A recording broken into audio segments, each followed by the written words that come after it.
is going to suggest is that defeatist response has become a central part of a new system of political control. And to understand how this is happening, you have to look to Russia, and to a man called Vladislav Surkov, who is a hero of our time.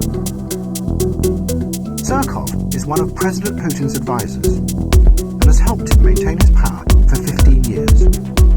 But he has done it in a very new way. Vladimir Vladimirovich Putin. He came originally from the avant-garde art world, and those who have studied his career say that what Surkov has done is import ideas from conceptual art into the very heart of politics. His aim is to undermine people's perception of the world, so they never know what is really happening. Surkov turned Russian politics into a bewildering, constantly changing piece of theatre. He sponsored all kinds of groups, from neo-Nazi skinheads to liberal human rights groups. He even backed parties that were opposed to Putin. But the key thing was that Surkov then let it be known this was what he was doing, which meant that no one was sure what was real or fake. As one journalist put it, it's a strategy of power that keeps any opposition constantly confused. A ceaseless shape-shifting that is unstoppable because it's indefinable. Which is exactly what Surkov is alleged to have done in Ukraine. In typical fashion, as the war began, Surkov published a short story about something he called non-linear war. A war where you never know what the enemy are really up to, or even who they are.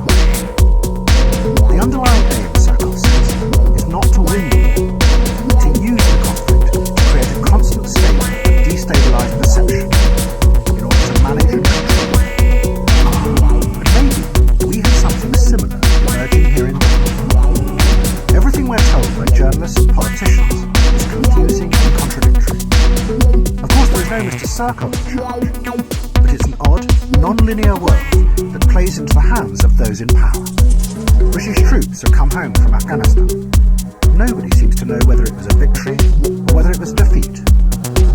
Aging disc jockeys are prosecuted for crimes they committed decades ago, while practically no one in the City of London is prosecuted for the endless financial crimes that are being revealed there.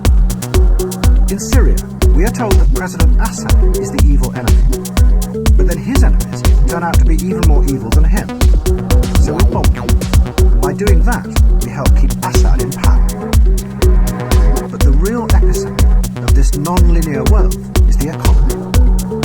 And the closest we have to our own shape-shifting, postmodern politician is George Osborne. The dark heart of this shape-shifting world is quantitative easing.